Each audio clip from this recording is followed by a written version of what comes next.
And we get toxic on anything. You know, you can get toxic on water. There was a woman here in California who died from drinking too much water because there's a water drinking contest, right? And she just drank and drank and drank until she depleted her sodium supplies, and she died. And that's called water toxicity. And you can get that, and you can get toxic on literally anything. If you get too much, you could get toxic on it. So what type 2 generally for most people is a toxicity.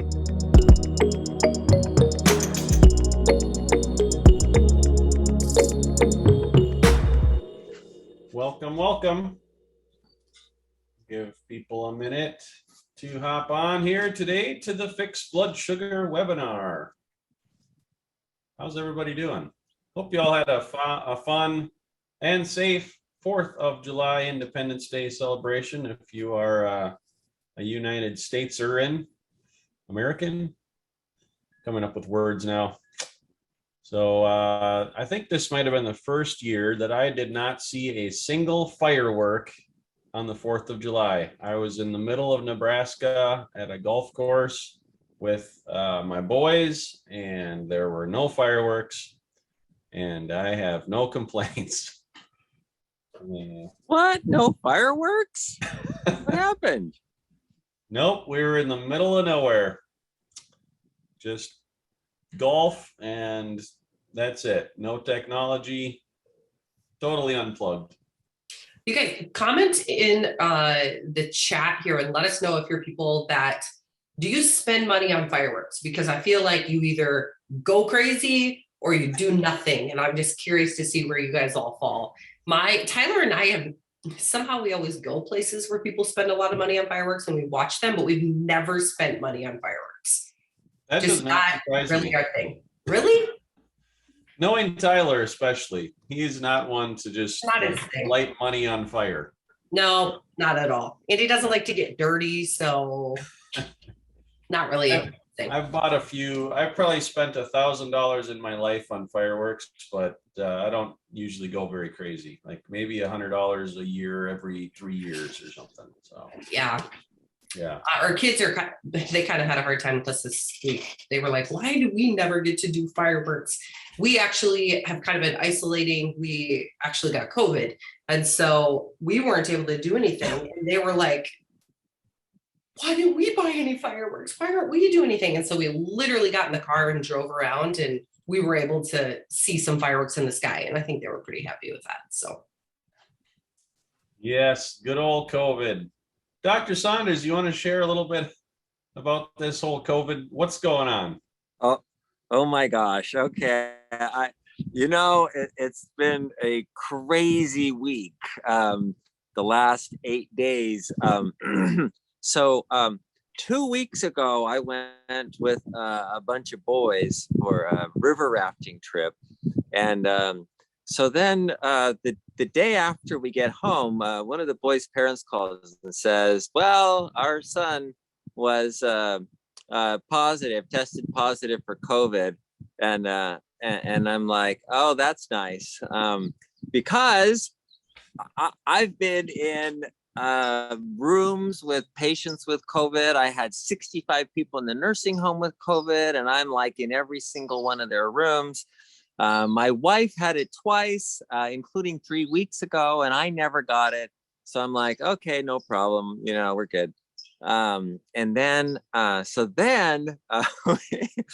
go to the Barton Publishing, Barton Nutrition Retreat. And so Tuesday, no problem. I had a great time. We were all having a great time. But that night, so this is exactly 3 days after I was exposed, I got shaking chills, sweats, and I was so chilled I couldn't even walk. It was really like oh, man, I've never been that sick. And I don't know how high the fever was because I didn't have a thermometer, because I'm in the middle of nowhere at a resort, right? I didn't have all my stuff. So anyway, So then I text everybody. I go, "Oh my gosh, you guys are in trouble. I just got sick with COVID. I'm pretty sure it's COVID." And so everybody starts taking their vitamins and everything to try and ward it off. And still about, what was it, Joe? About half the team came up with it. I think half of the adults got positive COVID tests. Yeah. Dang. Yeah. You're not, I mean, like you said, this was the sickest you've ever been, and it just kind of came out of nowhere. It was just strange because you've been around people that have had it before. So for some reason, yeah. What do you think? Were you exhausted from your trip, the rafting trip, or anything like that beyond normal?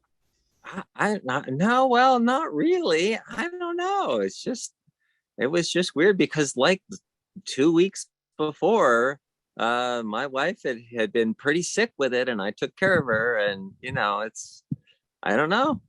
It just Mysterious. randomly hit. Very mysterious. Yeah. Well, hey, if you want to put in the chat whether or not you've had COVID, feel free. I don't know if you volunteer your own health information, then we're not violating any HIPAA laws that I'm aware of, right? No, I don't think so. Yeah. So it's kind of funny, the way coronaviruses change over time, because just like every flu every year changes. And so the one that everybody was really worried about in 2019, 2020 was the one that got into the lungs and caused people to not be able to breathe. And they were putting tubes in people's throats to breathe for them and all that. Well, obviously, that's not what's happening now. This is an entirely different virus, and most people are getting fatigue and fever and cough and aches all over. Those are the symptoms we're seeing now. It's an entirely different flu than the one from 2 years ago. And also, the other thing is that the vaccine is for that flu 2 years ago is pretty useless against the virus now. And so people are saying, well, I'll get the vaccine so I don't get it. No, that's not going to work. Well, yeah, that's the thing. As we looked at all the different people that on our team that got COVID, there was no any correlation that we could figure out as far as vaccinated, unvaccinated, all sorts of different, like whether they're taking their supplements or not, eating healthier, overweight, underweight, middleweight, from the south, from the east. There's nothing. It was just random. So random. It's random. Yeah. So who knows? Maybe the better looking people got it. And like, I mean, I got it first probably. So yeah, that's what it was. That makes sense. That's probably how that would make sense. Definitely. That's got to be it. Tyler tested negative. So my husband tested negative. So that makes this virus likes good looking people.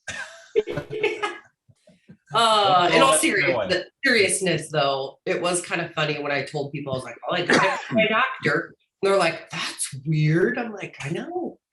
Yeah. So, but it was kind of a bummer. It happened at the end of the trip and everybody got home before we knew, really. So, but we had a really good time last week. And if you guys were on last week, you were in for a treat on that webinar. We missed Dr. Saunders, of course, but he was recovering. I was in bed. He was doing all the things. And his wife came to me and said, he told me he's just going to fast. And I was like, oh, of course he's going to fast through this. That's what he always does. I think he ate some broccoli eventually. Am I right? Yeah. Yeah. I got it. I got better. I know. 3 days. He always does the hard stuff, making us all look bad.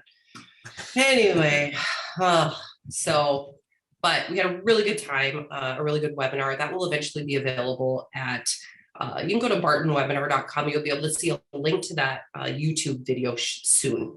So a really good time, a great time as a team. We talked a lot about you guys, and some of you personally we talked about. We also had Vilo on the webinar last week, and he shared his story, which was phenomenal. And so I'm so excited for you guys to see that. Actually, I'm going to post that I'll post it in our Facebook group, Barton webinar, so you guys can see that. But we want to go ahead and get started. Today, we're going to be talking about type 2 basics again, and we want to make sure that we get to your questions because we weren't able to answer a lot of those last week. And I know you guys have great questions for Dr. Saunders. We like to play Stump the Doctor, but looks like we have some new people on here as well. Also, a lot of people who don't purchase fireworks. That's very interesting to me. So very, very fun. A lot of people watch other people. I think someone said in New York, they just take care of the fireworks. It's hard to avoid them. You can just watch them from anywhere, basically. Yeah, that was a quick housekeeping note for the fixed blood sugar webinar. We get a lot of great questions. I just want to say, let's try to keep the questions related to type 2. Sometimes we'll see questions come in that are not really related to it. And, just because of the theme of this webinar and, Dr. Saunders, he could answer all these other questions because he's a doctor, but I don't want to take advantage of him beyond what we're focused on here. And so there might someday be an opening in his ability to take on new patients. And I don't know if he has that capacity right now. Last I knew, he was pretty much maxed out. So, yeah. So we'll keep this to the, any questions related to type 2. We are doing this to support the work that we're doing through the Diabetes Solution Kit. And you can find all of the information on this webinar at bartonwebinar.com. This report itself this is edition number 10, and it teaches you the basics of type 2. And then we use this webinar to really get into the details, help you on your journey, answer questions related to this. But this really is if you're watching this, you really should have a copy of this, and you should be going through this and using this. And then let's get into the questions that you have that this doesn't answer, or if you need some clarification on it, because there's so much to cover in the world of health and all that. And sometimes we'll veer off, we're not perfect in that regard, and it's all good. We're humans and we like to help each other. But we also have a lot of people that watch this that really want answers for type 2. And so let's get to it. Awesome. Let's real quick do a disclaimer. I don't think we've done that. Dr. Saunders, why do we need a disclaimer for these webinars? Because the information that you're getting here is not for you specifically. It's not an answer to your question. It's really what we're doing is giving general information that may apply to you, and it might, which is why we give the information. But it's really important for you to take that information and ask the question, does this apply to me? And that may require that you have help of a doctor, a practitioner, or some expert to help you decide if that's for you or not. Okay. So one of the things that I like to do when we do these webinars, when we're talking about kind of the basics, is to just give a quick overview of what's happening in the body when someone has type 2. And that can kind of help us to understand what some of the side effects are, what we might want to change, etc. Because what we're finding is that a lot of our friends who join these webinars aren't actually told what's happening in their body. And so when they go to the doctor, they just know there's something's wrong. They give them a diagnosis, and they aren't really sure even what that means. So if you wouldn't mind, Dr. Saunders, can you kind of tell us what a type 2 diagnosis means?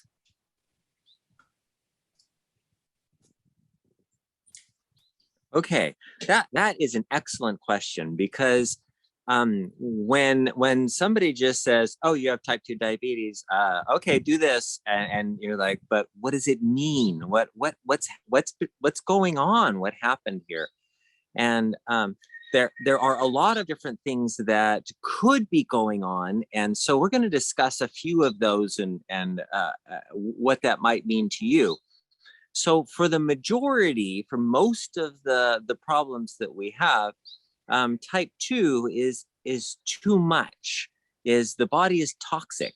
And we get toxic on anything. You can get toxic on water. There was a woman here in California who died from drinking too much water because there's a water drinking contest, right? And she just drank and drank and drank until she depleted her sodium supplies, and she died. And that's called water toxicity, and you can get that, and you can get toxic on literally anything.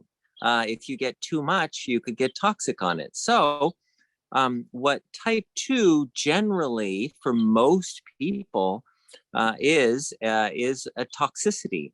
Toxicity of what? Well, for us, it's a toxicity of calories. So it's a you're toxic on sugar and protein and carbohydrates, proteins, and fats.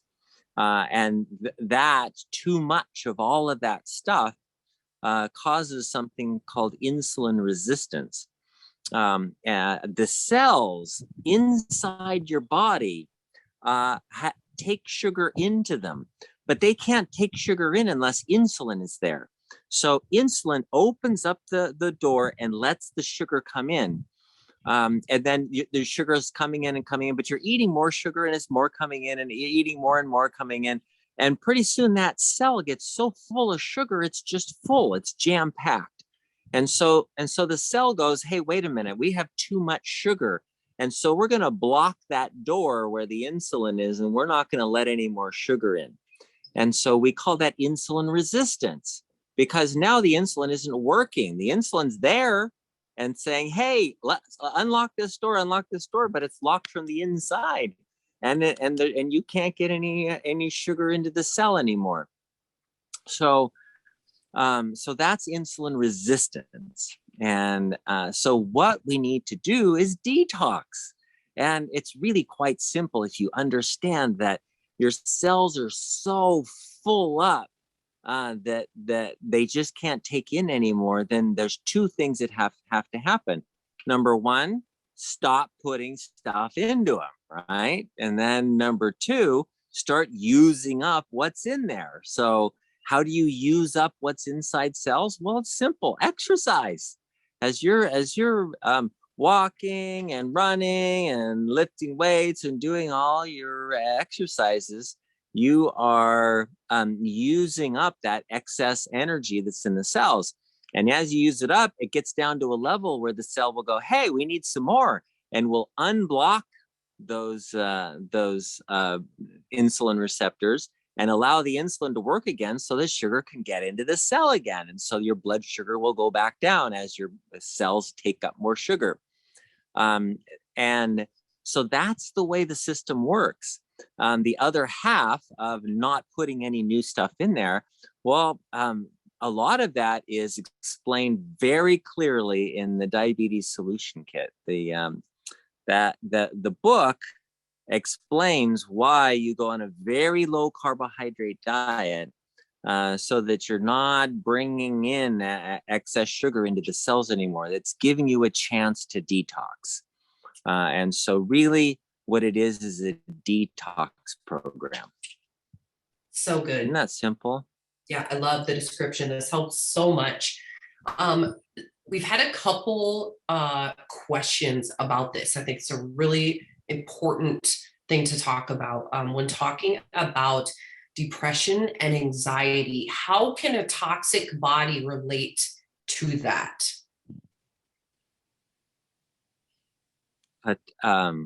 Wow. Well, that's important. Anxiety and depression, when the brain isn't functioning very well, anxiety and depression are very common. If you can't function, let's say you have like fatigue and you just don't have energy and you just can't get up in the morning and get going, and the high insulin resistance doesn't allow you to use energy efficiently. So it kind of prevents other cells from using energy, especially like you can't use fat for energy. And a lot of your cells need fat for energy. And so even though you have this excess of energy, you actually feel fatigued and weak, and I just can't get up and do stuff. And a lot of times that's the beginning of depression. And depression is that I don't have any gumption, I just can't get up and do what I need to do, and so depression, and then anxiety if the brain isn't functioning properly, and a lot of times that's getting energy into the brain too. Remember, that's part of the problem, is as people get further and further along in this toxicity, their brain stops getting energy to it.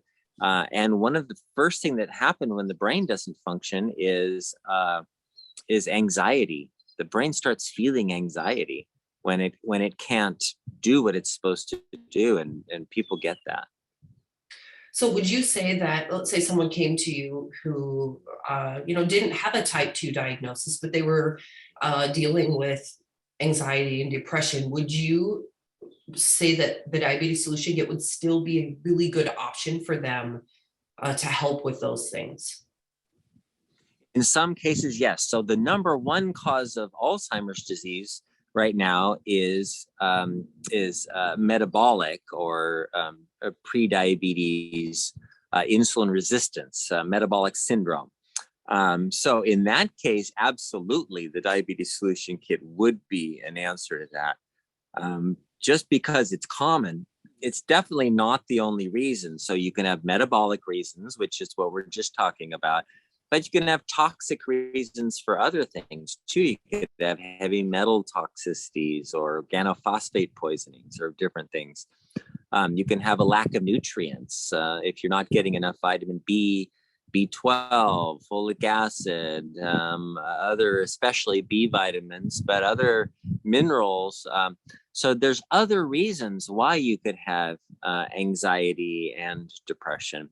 But, clearly the metabolic processes, the metabolic problems like metabolic syndrome is a big one. And so in that case, yes, the Diabetes Solution Kit is helpful. If someone was coming to you, we just had a question, I think, from Jennifer.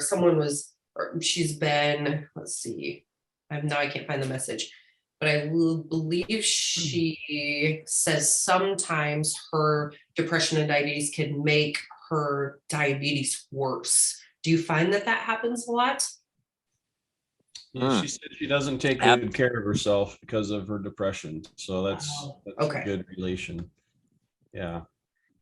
Yeah, that definitely. They do affect each other. And remember, some people just have diabetes because of stress. All by itself, the adrenal stress will make you resistant to insulin and bring on a metabolic syndrome. So it's not abnormal at all for that anxiety, depression, diabetes to be related. We do have some really good webinars. Again, go to bartonwebinar.com. You'll find a link to our YouTube channel. But we've done a webinar just on sleep itself, which I think which is a really good one. This question has come up quite a lot when we did that. And then also on the 610 reset and on stress, just a webinar on stress and how much those impact all of these things. So I would definitely encourage you to check those out. Really good information. Yeah, we've talked about mental health as well, and the brain and Alzheimer's type 3 and the connection with that. And I was just going to say, I have a family member who's going through some issues. She's in a hospital actually right now for an eating disorder. And it was interesting to learn that, so she doesn't eat enough food, and she's not anorexic as far as the, what do you call it? As far as the body shaming. Anorexia nervosa.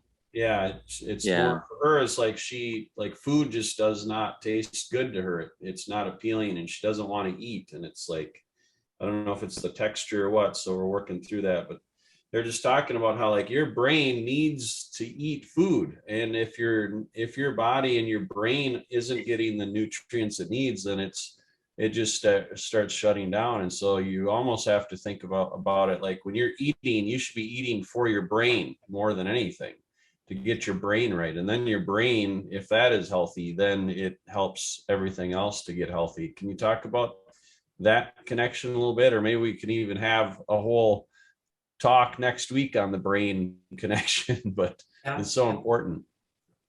Yeah, that is very important. Get it? Because if you think about it, your brain needs the nutrients first. And so if you think about everything you eat, is this going to help my brain?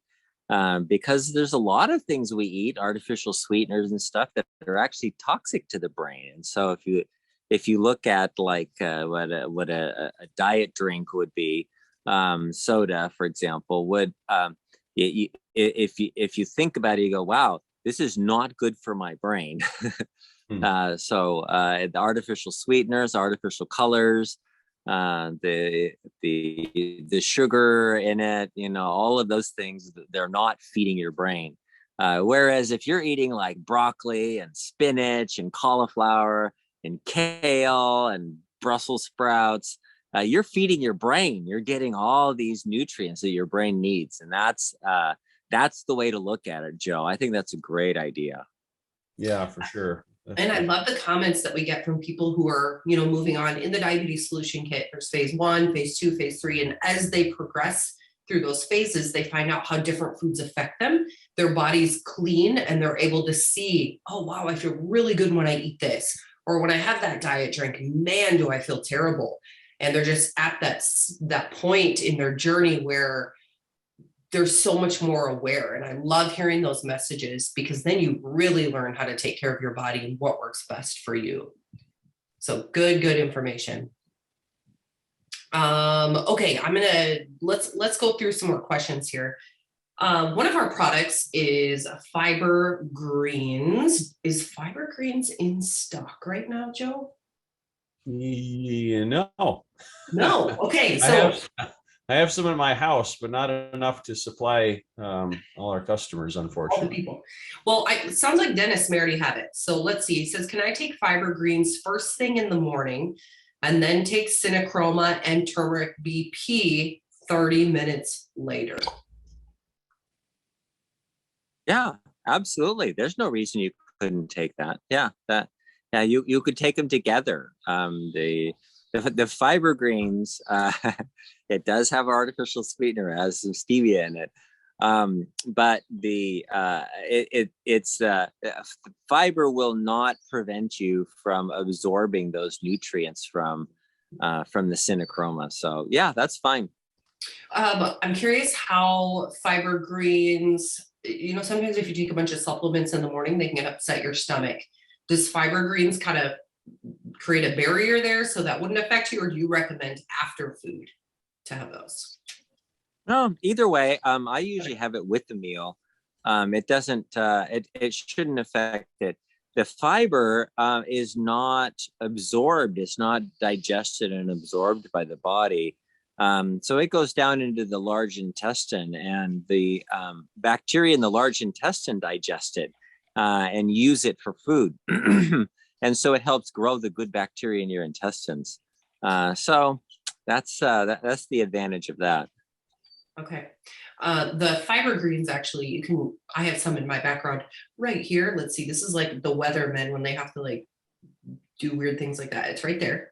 And then Joe actually has some just to his left, I believe. Oh, he's mixing some up with the scissors. It's totally not weird. Fiber Greens in my Viking cup with the scissors. Why not? Guys, you really will never meet more real people than our team.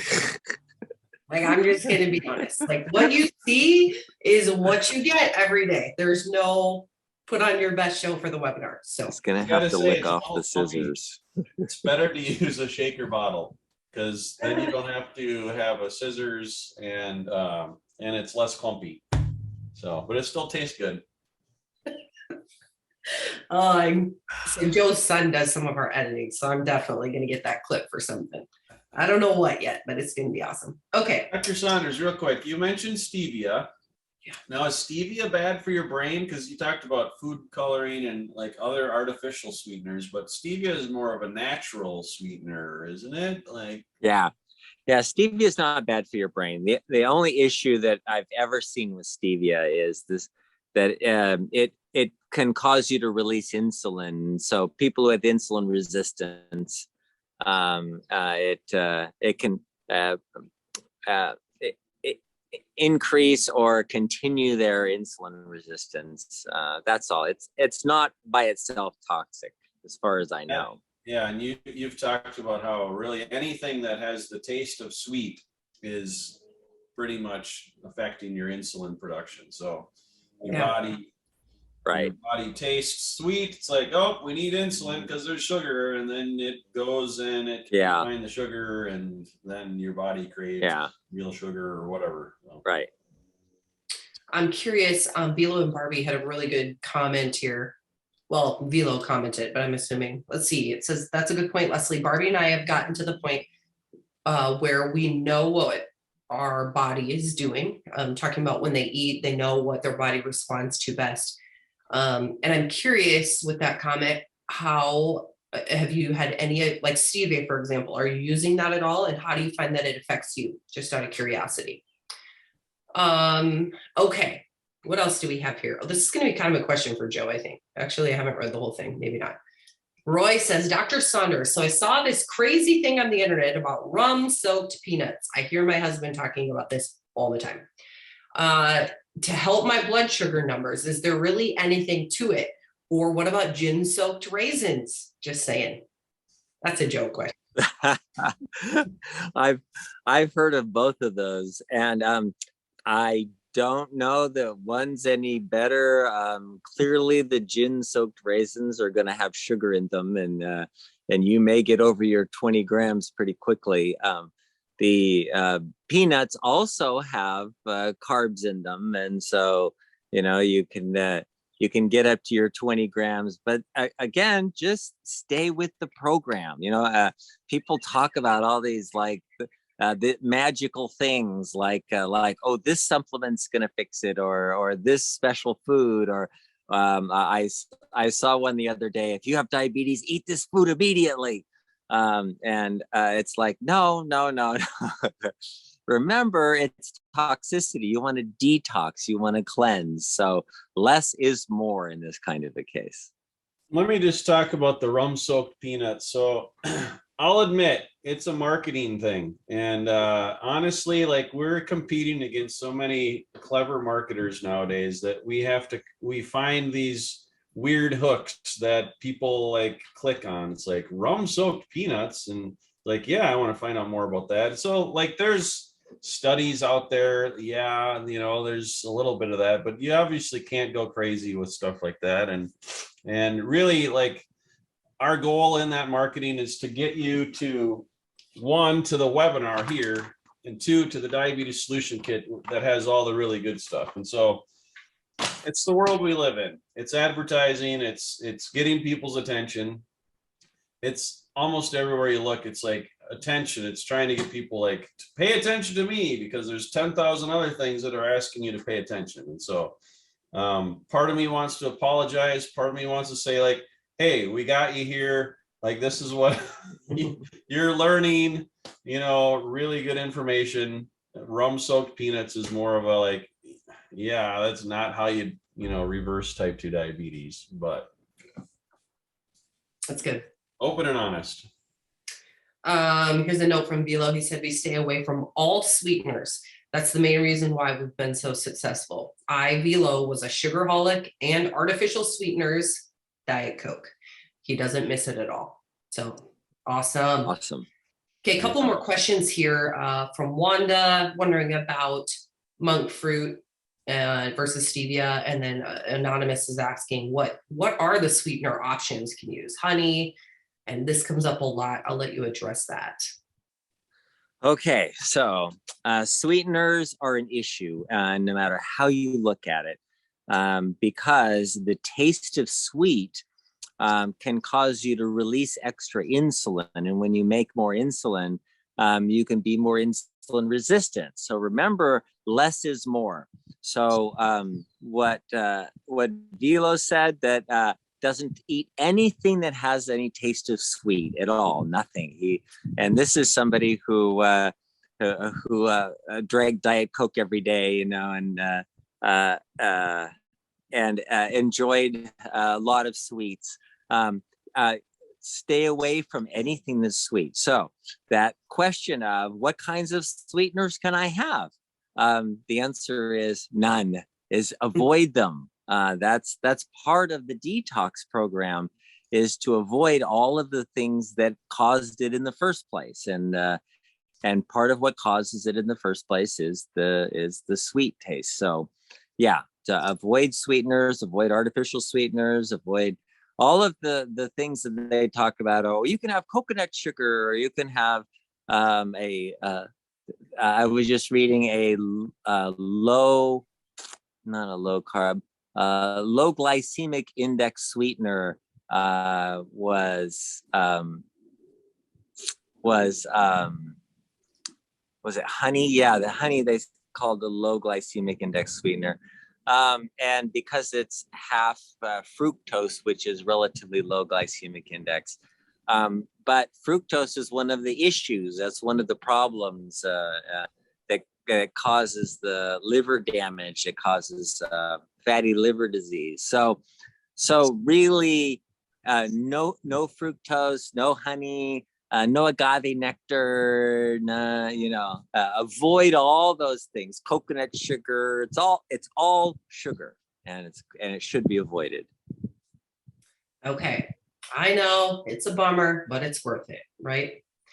Okay. Definitely worth it. We had a message here from Krish. Says, despite one is on healthy gut and also eating vegan food, so much gas is formed and expelled.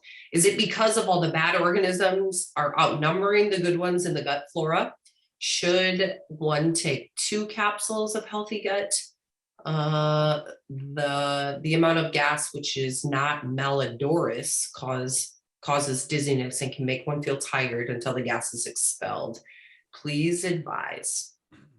Okay, so gas is caused by one of 2 things. Either you're swallowing gas, which a lot of people swallow extra gas, or your bacteria are making gas, and so sometimes just having a certain type of bacteria with a certain type of carbohydrate mixed together create more gas. And so people that eat like beans and they're not digesting their carbohydrates in their small intestines, so those go to the large intestine, and then the bacteria in there go, oh boy, and they make a whole bunch of gas out of that. So the type of carbohydrate that you're eating has a lot to do with it. And then also the type of bacteria you have in your intestines. So sometimes taking a probiotic or prebiotic, one or the other or both, can help that. And then ultimately having a broad spectrum of a lot of different types of bacteria is the best way. So how do you get that? A broad spectrum with a lot of different types of bacteria. That is, the more fiber you eat, the more types of bacteria you're going to grow. So the more different types of fiber, the more different types of bacteria. So if you change out a lot, and then you may find that, gosh, I only get gas when I eat blank, and then you can maybe avoid that for a little while, eat other stuff until your bacteria are more equilibrated. So what kinds of things would mean broad spectrum? Well, if you're eating root vegetables like you're eating carrots and sweet potatoes. My son eats raw sweet potatoes. He likes them. He crunches on raw sweet potatoes. I love jicama. I eat a lot of jicama. But other people like all kinds of things, and rutabagas and turnips and all that other stuff too. And then and then have other types like sugar snap peas and carrots and celery and all the fruit. And if you have a variety of fruit, some people are so narrow they will only eat bananas and nothing else. Interestingly, banana is the number 1 fruit in the United States per pound sold as far as fresh fruit goes.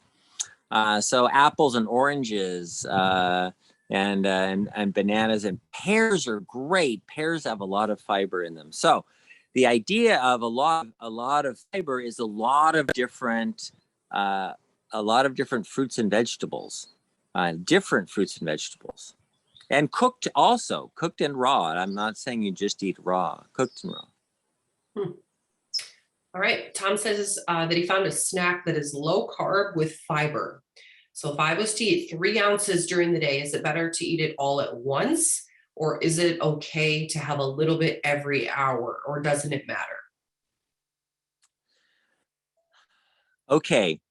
Part of the issue with diabetes is this detoxing program. And the best way to have a detoxing program is to have an empty stomach. So if you eat it once a day, it's better than eating it twice a day, which is better than eating it 3 times a day. Get the picture? So actually, you're better off having a lot of it once rather than frequently over time, because each time we eat, we release more insulin. And it can increase our insulin resistance. So the empty stomach is where the insulin gets shut down.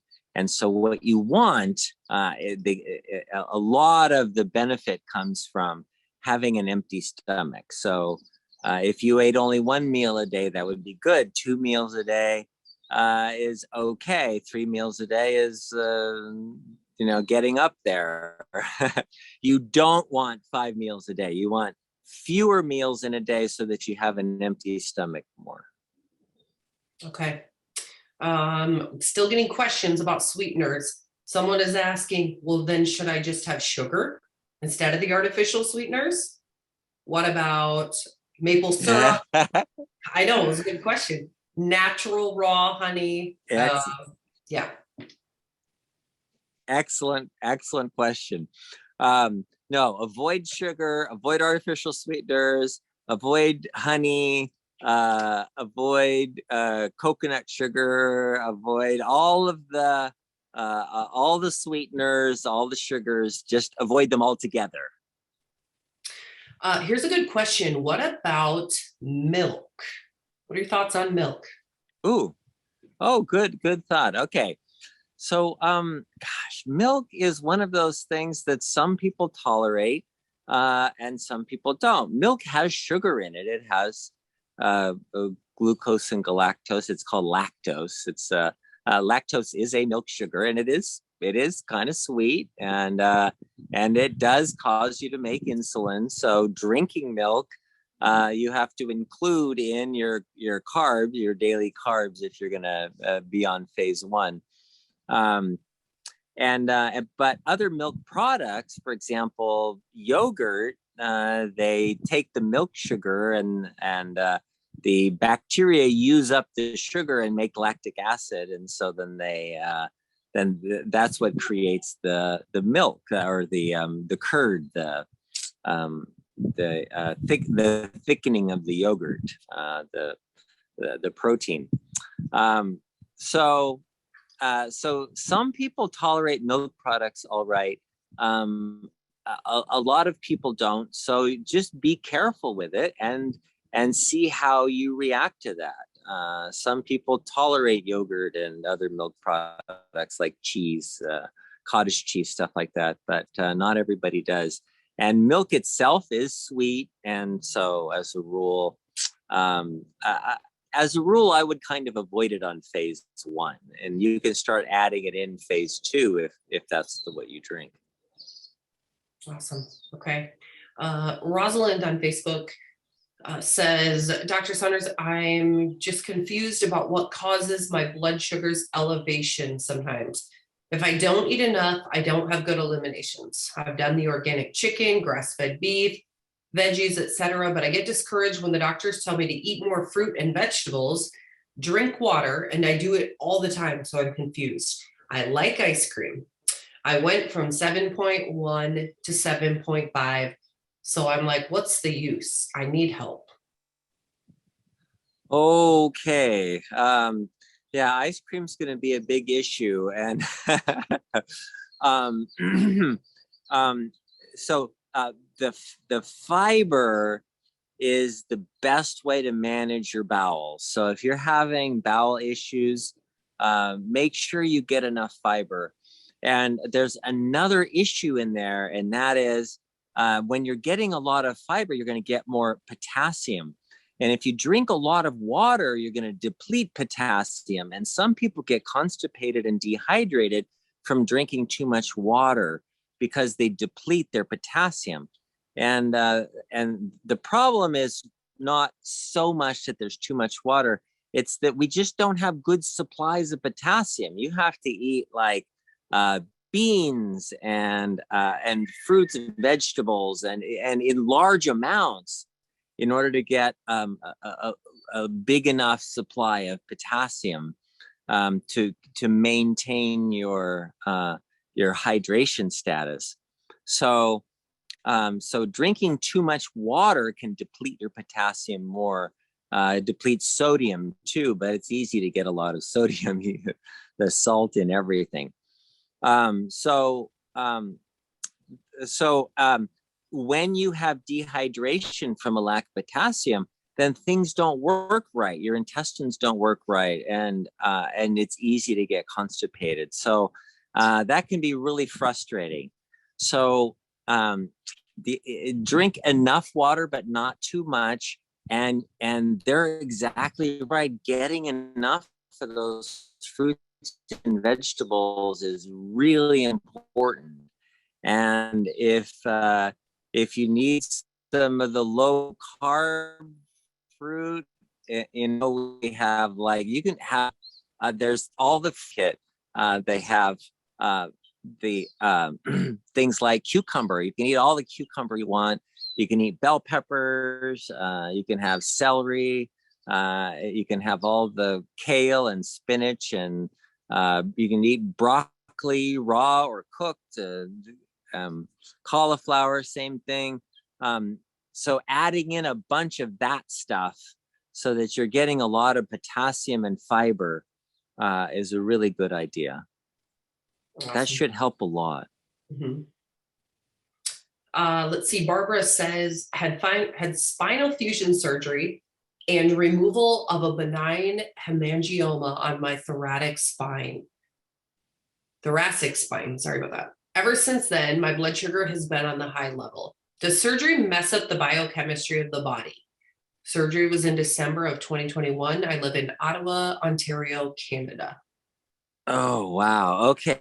So yeah, surgery is a huge stressor on the body. Remember, stress does make you insulin resistant. And so often in surgery, they keep your stomach empty. They want you to have an empty stomach during surgery. And it's a good idea to continue that after the surgery to decrease that insulin resistance, to shut off the adrenal excess. But yes, yes, having surgery is stressful. Stress makes you insulin resistant. Insulin resistance increases your blood sugar. And so doing the phase 1 in the diabetes solution kit, phase 1 is a good program to start with to decrease that. You may even want to do a short fast, like a day or so, to shut down that adrenal excess that often comes with it, surgery. Okay. Tom said the instructions for lean ACV make it difficult to take at night. Even a couple hours after a light dinner, I'm still full. Could be due to the fiber greens. Can I still take them even if I still feel a bit full? So wanting to take them on an empty stomach, I'm assuming. Yeah. Well, that's interesting if you're still feeling full. It might be a good idea because that might be the cause of the acid reflux, is that your stomach isn't emptying very quickly. Some people have that. Some people have slow gastric emptying. And if that's the case, then yeah, you're going to get probably reflux more easily if you have slow gastric emptying. So that might be an issue to deal with in moving your last meal to earlier. So like not eating before 6 o'clock, or even if you're taking fiber greens or something, do that before 6 o'clock. And even earlier, 5 o'clock, 4 o'clock, until you feel like your stomach is empty by the time you go to bed. That'll make a huge difference all by itself, and you may not even need the lean ACV. Awesome. Okay. Mariama asked if dates are good for type 2 diabetics. Dates, well, you know what? It's like any fruit. Be careful. Dates have a great types of fiber in them to grow really good bacteria in your intestines. But you got to limit them, because just a few dates and you're up to your 20 grams of sugar. So yeah, dates are great, but very limited quantity. I just looked it up, and if you were to do a cup of chopped dates, there are 110 grams of carbs. But it says one pitted date is 5 grams. So not terrible, but not terrible. Yeah, that in perspective, I guess. So you get your 3 to 4 dates, and you're done for the day. You're done for the day. Which you got to make choices, I guess. All right. Dr. Saunders, can I ask a personal question? Of course. Can you get salmonella by leaving raw chicken in your car for 3 or 4 days? Yes. Even if you don't eat it? Even if yeah, I wouldn't eat it. I wouldn't. Well, we threw the chicken out, but I'm wondering if I can get salmonella poisoning just by sitting in my car now that stinks horribly. Oh, no. Okay. No. You actually have to ingest salmonella. Salmonella is a bacteria that there's 2 ways you can get sick. One is if you let it grow in your potato salad, and it makes a toxin, and then you eat the toxin. The other way is to have the salmonella itself growing in your intestines. So that's the 2 ways you can get food poisoning. Okay, well, if anyone wants to know what salmonella smells like, just come on over and take a whiff of my car. It's pretty okay. neat. Okay, I'll come right over. Be there soon. Terrible. Yeah, that's a couple of weeks. Pro tip: don't leave raw chicken in your car for 3 or 4 days. Okay, I'll try to do that. Okay, and actually we have a couple of messages here. Velo says, we love the program highlights and the do's and don'ts. Of course, this webinar stresses the importance of what to do and why. I have to say it, Leslie, if we can do it, anyone can. That is Garcia's slogan. I just love it. Edwina wants to know, or some clarification on how much is too much water. Okay. Everybody's different, and how much water you need depends on so many factors, like how hot is it outside? How humid is it outside? How much time do you spend outside? How much time do you spend in the sun? How much time do you spend swimming in a swimming pool? How much potassium do you eat? How much sodium do you eat? There's just so many factors involved in how much water you should drink, that the simplest way to look at it, the way I like to look at it, is just to say, if you're thirsty, drink water, and that's okay.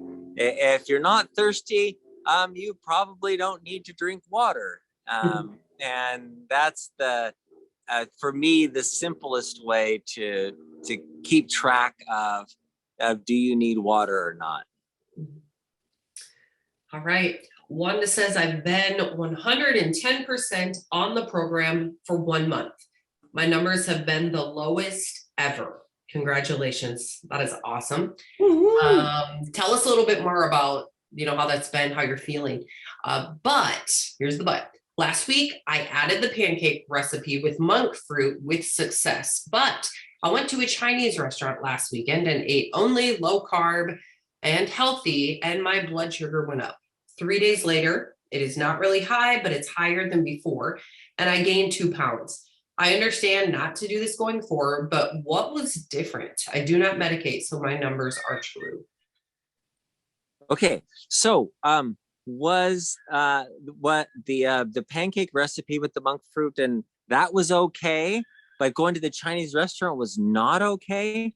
I don't know, but let me tell you, restaurants, they have to use fat and carbs, and so they use starch in their foods. And you don't realize, when you cook at home, you know exactly what's in it, and you're not putting any starch in that or whatever. But in restaurants, they're using starch, they're using fats. If you've ever watched, oh my gosh, I watched not French fries. They were hash browns, and he had this big bucket of butter, and he was like throwing butter on my hash browns, and you don't realize, you get them back and you don't know how greasy they really are. They were, I didn't realize it until I actually watched them being cooked, how much grease was put on those hash browns. So at restaurants, yes, they're going to use a lot of fat, and your blood sugar doesn't come down right away because the fat makes you insulin resistant, and then the sugar in there makes your blood sugar go up. So you have this double whammy at restaurants. It's really hard. Yeah, I mean, the sauces even in those restaurants are where a lot of hidden stuff is, which is such a bummer because they're so good, right? But right. Yeah, even when I make stuff at home and it'll ask for just the craziest stuff, I'm like, oh, that's what they do in the restaurants. No wonder it tastes so good. Okay, we have a question here from Allison. Will fasting improve your metabolism? There is no single thing you can do better for your metabolism than fasting. There's just no way around that, because every single study that's been done on worms and mice and spiders and rats and dogs and humans and monkeys, and from every point of view you could possibly look at it, fasting clearly makes your metabolism better. And the mice, the spiders, even the worms live 1/3 longer when they fast. It's just remarkable. All right. Oh, fasting. Always the favorite conversation. Okay, so the one right after it by Don is related to that. Okay. Yeah. All right, guys. We only have a couple more minutes here, so I'm gonna quick to this one by Don. It says, not a blood sugar question. In one of your emails or videos, you mentioned an elderly man with severe heart disease or a blockage who went on a 30-day fast to fix the problem. Well, a stress test just indicated I too have a heart blockage. And as a person opposed to the drug industry, I refuse to do a bypass or stents or statins. So is the fast a viable alternative? I realize you can't be specific without seeing a patient, but I'm more concerned about the protocol itself. Will fasting really get rid of the blockage? Thanks, Don. Okay, so the experience of other people is that if there's blockages in the artery that are causing chest pain or difficulty breathing, shortness of breath, then after fasting for a length of time, in this case, the guy that literally drank water only for 30 days, he couldn't walk across the room without getting chest pain.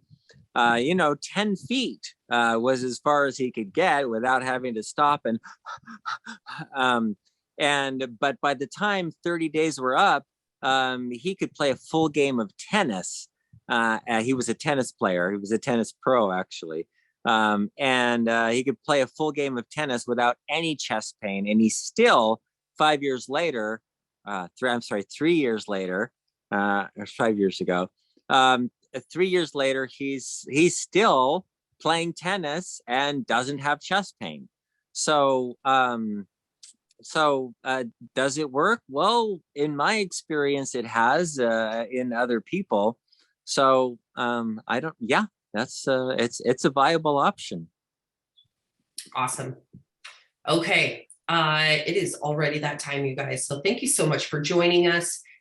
We will be back here again next week, same time. If you would like more information, you can go to bartonwebinar.com and you'll find all of the things. Share this with a friend. We are wanting to help as many people as possible. So again, Dr. Saunders, thank you for your time. I'm glad you're feeling better. And yay. Yes. Well, I'm glad a lot of people are feeling better on the team, actually. But we just appreciate all of your knowledge and for doing this. And we get emails every day from customers who are so happy that they were able to get on the webinar and ask questions. So thank you very much. Awesome. Anything else, Joe? Nope. I better go. I've been taking things off the rails today, so I'm going to go work on my car. All right. Sounds good. Bye, everyone. All Thanks right. for joining. Bye. We'll see you.